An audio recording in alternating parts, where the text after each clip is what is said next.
home too. How do you get home, Kevin? On a bus. I got lost the first day I was on my own. How'd you get lost, Kevin? Well, Mum told me to look for a bus with a 4 on it. So along came a bus with a 4 on it, and I got on. Mum said I had to watch for a big clock and then a factory with a red sign on it. Well, I saw a clock, but I didn't find a red sign. Only to say...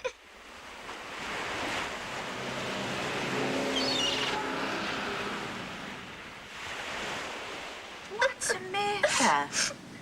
Have you got the wrong bus? I'll tell the driver. What number bus do you want, Kevin? with a 4 on it.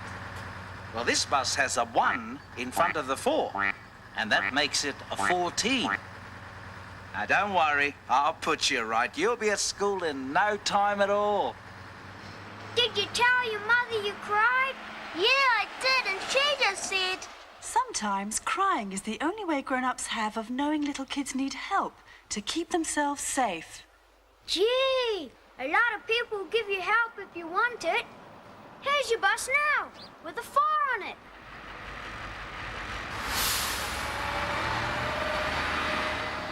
Hey, remember how Kevin got on the wrong bus? Mitty said the other day that when her family shifted, she didn't even know who she was or where she lived. And her father's a policeman. What do you do at work, Daddy? I help people who are in trouble. But first, I have to find out who they are and where they live. I take out my notebook and ask, "What is your name and where do you live?" Can we play that game, Daddy? All right. What is your name? Mary. Or what's your other name? What do you mean? Well, Mary is your first name. What's your last name? See for yourself. Mary Cook. Mary Cook. That's right. Cook, your family name. Is that all the game, Daddy? Not quite. Where do you live? Here. But what's the name of our street? Don't know. I'll show you. There's the name of our street. Mary, Miller Street. Miller Street. And what's that number on our letterbox? It's a 3. Right. Right. Now, tell me who you are and where you live. I'm Mary Cook and I live at 3 Miller Street. Good girl.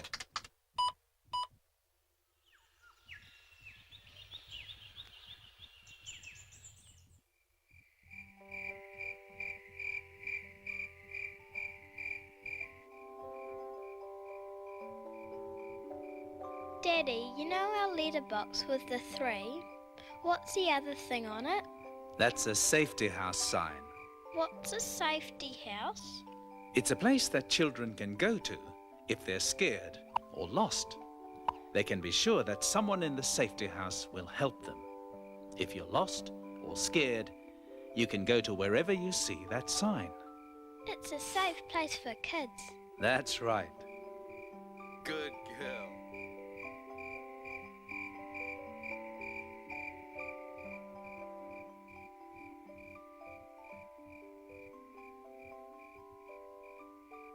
Good night, Mary.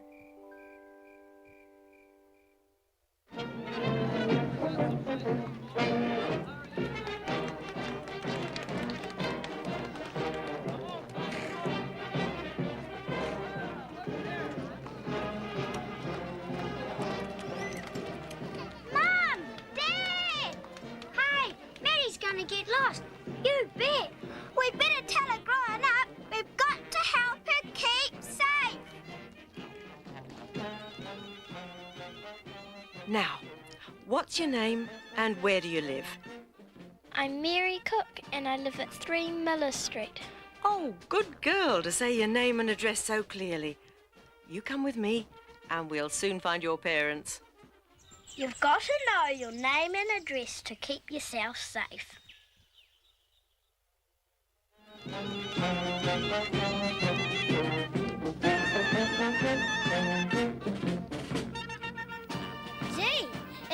Good thing the police were there to help, Mary. Yeah, I'll say. What would you do if you were lost and there weren't any police around? I'd find a safety house. See? There's one over there. It's good to have places to run to if you're scared. Yeah, because we shouldn't have to feel scared. We've got a right to feel safe. Yeah, all the time. Sometimes we all need to ask for help from people we don't know. And we have to trust them to help us. What does trust mean, Pete? It's like when you're swimming with Mum and Dad and the water's over your head. You know they won't let you go. You trust them. Grown-ups help children if it's really deep water. Yes, Penny. People do care about others. And you can trust them to help you keep yourself safe. Go to someone you know you can trust. Or a safety house where you can ask for help. Sometimes you may not like how other people touch you. Why? What's wrong? What'd I do? I thought we were having fun. You should be able to tell them how you feel. Say, I like you to have fun with me, but I don't like it when you hug me that way. Oh, I'm sorry. That's all right then. when someone you love hugs you, that's touching you like, and you feel happy and loved. But being kicked is touching you don't like. It hurts. So does biting. I reckon being punched is touching that hurts. That's right, Pete.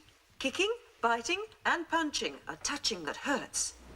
Sometimes children can be touched in a way that doesn't hurt, but they're not sure about it, and they want it to stop. Something like that may have happened to someone you know.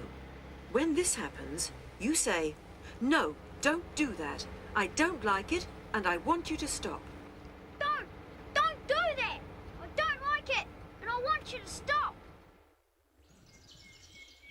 Come on! Let's go home, Pete. We have to hurry. All right. We always have to go straight home. Mum says so. It's to keep us safe, Pete. Yeah, I guess so. Hey, who's that with me, Ling? I don't know him. And I don't think she does either. Hey, me Ling. Are you all right? Hey, me Ling. Are you all right? What happened? Boy, that man drove off fast. Who was he? I don't know. He was trying to trick me. He wanted to take me home in his car. He gave me lollies and he said he was my uncle. Was he really your uncle? Of course he wasn't. That was just a trick to get you to go with him. Right, Mei-Ling? What'd you do? I didn't go. I wasn't sure about him. Then what did he do? He undid his trousers and showed me his penis, you know? His what? His penis. I was really scared when he did that. I ran away. That was the best thing to do. That way we keep safe. We shouldn't be tricked like that. If we're not sure about someone, we shouldn't trust them. Don't worry, Mei-Ling. But what if he comes back? We just run straight to the safety house. I didn't know shops could be safety houses. Sure. As long as you can see the safety house sign, you know it's a place you can find help.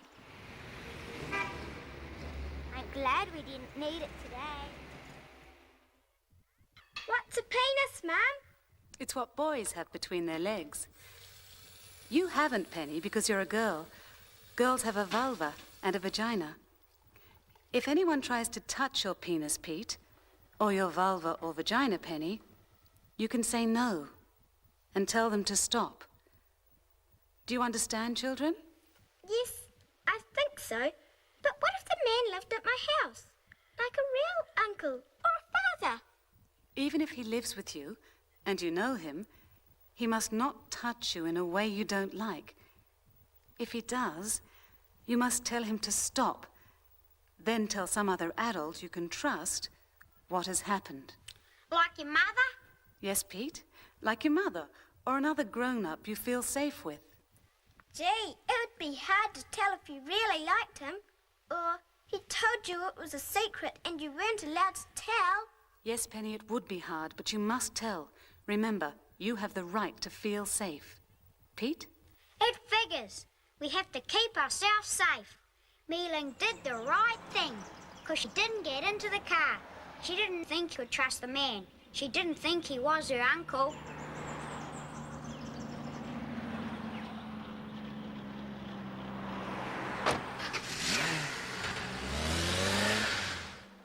If she was in the car, alone with the man, he could frighten her or hurt her, and she couldn't get away. Isn't there anything Mei-ling could do? She could tell the man to let her out straight away. She could scream for help if he didn't. But once she was in the car, there isn't much else she could do. I know something else she should do. Afterwards, she should tell a grown-up she can trust.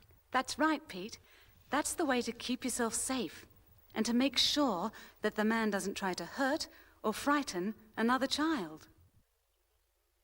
Now that you're getting older, you're learning ways of keeping safe. There's nothing so awful that you can't tell someone about it.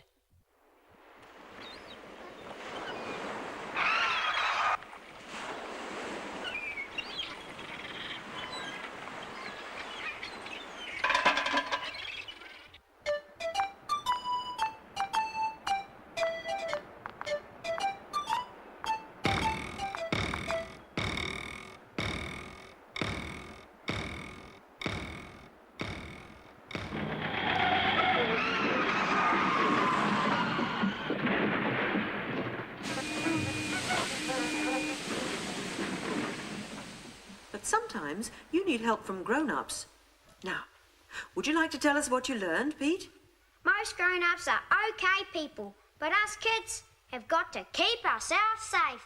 If something happens to us that we don't like, we must tell our parents or someone else we can trust. There is nothing so awful that you can't tell someone about it. And remember, children, you can go to a safety house any time when you're lost, hurt, or you don't feel safe. Yeah, I guess we must keep ourselves safe all the time. We must get away from people who might frighten or hurt us or give us lollies and stuff like that to trick us. Just say, no thank you, I don't like it, and run away.